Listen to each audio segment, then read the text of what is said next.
नमस्कार मित्रांनो, बहुतेक मुली अशा आहेत की त्यांना बिलकुल पालेभाज्या आवडत नाही. पालेभाजी म्हटलं की तोंड वाकडं होतं त्यांचं. तर म्हणूनच आज मी पालक चिकन बनवणार आहे. नॉनव्हेज ते सर्व मुलांचं फेवरेटच असतं.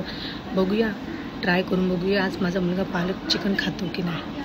पालक चिकन बनवणार आहे तर मी तुमच्यासोबत पण माझी रेसिपी शेअर करणार आहे. बघा मी आता कशी बनवते. तर मी इथे 1 किलो चिकन घेतलं आहे. आता मी टाकून घेणार आहे हळद, लाल तिखट आपल्या आवडीप्रमाणे टाकावं. आम्हाला थोडं तिखट आवडतं म्हणून तिखट टाकतो जास्त, आणि मीठ आणि दही टाकणार आहे आणि अर्धा लिंबू पिळून घेणार. आता हे आपण मिक्स करून घेऊया. हे आपलं चिकन अर्धा ते 1 तास मस्त मॅरिनेशन होऊ द्यायचं आहे, मग बनवायला घेऊया. तर माझं चिकन मी पाऊण तास मॅरिनेशन करून झालेलं आहे. आता पुढे बघूया कसं बनवायचं. कढईत तेल टाकून घेऊया. तर ते तेल गरम झालेलं आहे आणि मी इथे टाकते दालचिनी आणि आपले मॅरिनेशन झालेलं. तर हे 10 ते 15 मिनटं आपण शिजू देऊया. तर इथं लसूण, हिरवी मिरची आणि आलं मिक्सरमध्ये वाटून घ्यायचं आहे. आणि इथे मी पालक, पुदिना, कोथिंबीर आणि 1 टोमॅटो घेतलेला आहे. हे मिक्सरमधून वाटून घ्यायचं आहे आपल्याला. पुदिना, कोथिंबीर.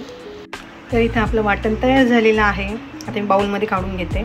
जे आपण चिकन शिजत ठेवलं आहे ते आपलं रेडी झालेलं आहे. आता एका बाउलमध्ये काढून घेऊया हे. तर इथे तेल गरम झालेलं आहे आपल्याने. आता मी जिरे टाकते यात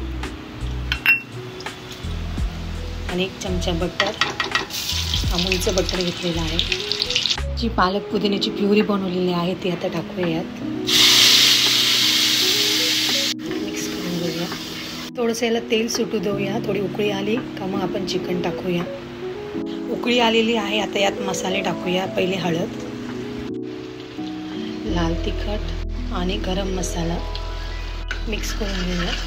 चवीनुसार मीठ. मसाले टाकले तर बघा किती छान मस्त तेल सुटलेलं आहे भाजीला. आता आपण हे जे चिकन बाउलमध्ये काढलेलं आहे ते टाकूया यात आणि मिक्स करून घेऊया. मस्त आता चिकनला उकळी येऊ देऊया. तर इथे माझी पालक ग्रीन चिकन तयार झालेले आहे आणि आता वरती मी कोथिंबीर टाकते मस्त. हा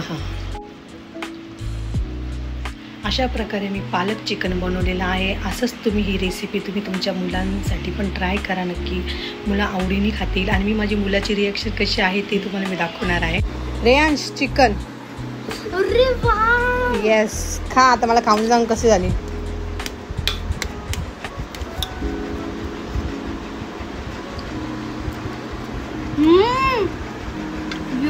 आवडले तुला खरंच? खा मग. मस्त आहे ना. खा आणि अजून लागलं तर सांग. मग कशी वाटते तुम्हाला माझी रेसिपी. माझी रेसिपी आवडली असेल तर लाईक, शेअर, कमेंट आणि सबस्क्राईब करायला विसरू नका. बाय.